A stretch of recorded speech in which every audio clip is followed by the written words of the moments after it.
చెప్పండి sir. Okay sir. ఈరోజు ఉదయం నుంచి రాయచూర్ పట్టణంలో దగ్గర దగ్గర 27 మందిని కుక్కకాటి గురైనట్టు అందరినీ ఒకే కుక్క కలుస్తున్నట్టు మా నోటీస్కి వచ్చింది. మార్నింగ్ నుంచి కూడా 4 ప్రత్యేక ప్రోగ్రాం ఏర్పాటు చేసి దాన్ని పట్టుకుని ఏర్పాటు చేస్తున్నాము. అండ్ ఎవరైతే మనకి కుక్కకాటి గురయ్యారో వాళ్ళందరినీ వచ్చి పరామర్శించడం జరిగింది. కుక్కకు సంబంధించి సమాచారం తీసుకోవడం జరిగింది. అండ్ దీంతో పాటుగా వేరే కుక్కలు ఏదైనా కలిసి ఉంటాయి కనుక ఆ కుక్క వల్ల వేరే వాటికి కూడా పిచ్చి సోకే ప్రమాదం ఉందని మాకు డాక్టర్ తెలియజేస్తున్నారు. దానికోసం కూడా మేము ఏర్పాట్లు చేసుకున్నాము. మా ప్రయత్నాలు మా శానిటేషన్ సిబ్బంది ఫీల్డ్లోనే ఉన్నారు. ఇంకా వేరే అదర్ డిపార్ట్మెంట్ నుంచి కూడా వచ్చిన సిబ్బంది ఎవరైనా ఉన్నా కూడా మేము దాన్ని నిర్మూలించడానికి ప్రయత్నం చేస్తాం. ప్రజలకు కూడా విజ్ఞప్తి చేస్తున్నాము, చిన్నపిల్లలు అది కొంచెం బయట పెట్టవద్దు.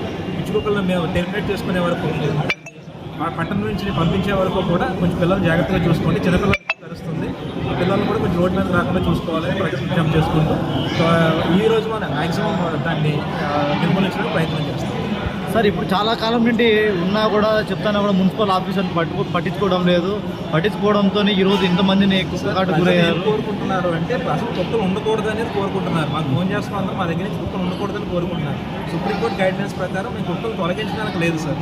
ఉన్నదాన్ని యాంటీ బర్త్ కంట్రోల్ ఆపరేషన్ చేయించగలం, యాంటీ ర్యాబిస్ వ్యాక్సిన్స్ వేయించుకొని మళ్ళీ సేమ్ ప్లేస్ రీలొకేట్ చేస్తున్నాం. ఇప్పుడు సమస్య ప్రజలకు ఎలా అర్థమవుతుందంటే అవగాహన లేకపోవడం వల్ల మేము ఆపరేషన్ చేసిన కుక్కను కూడా వాళ్ళు నార్మల్గా ఉన్న కుక్క అనుకుంటున్నారు. మేము వేరే యాంటీ ర్యాబిస్ వ్యాక్సిన్ వేసే కుక్కను కూడా నార్మల్ కుక్క అనుకుని చూస్తున్నారు. సో దానికి ప్రజలకు అవగాహన కల్పించడం కూడా మేము ఏర్పాటు చేస్తాం. ఇంకేవైతే కుక్కలు ఉన్నాయో మిగిలిన కుక్కలు అన్నిటికీ కూడా మేము వ్యాక్సినేషన్ చేయించడానికి మేము సిద్ధంగా ఉన్నాము. అండ్ మన యానిమల్ హస్బెండరీ డిపార్ట్మెంట్తో కూడా ఆల్రెడీ మాట్లాడాము. వాళ్ళ దగ్గర వ్యాక్సిన్స్ అన్ని కూడా సిద్ధంగా ఉన్నాయని చెప్తున్నారు.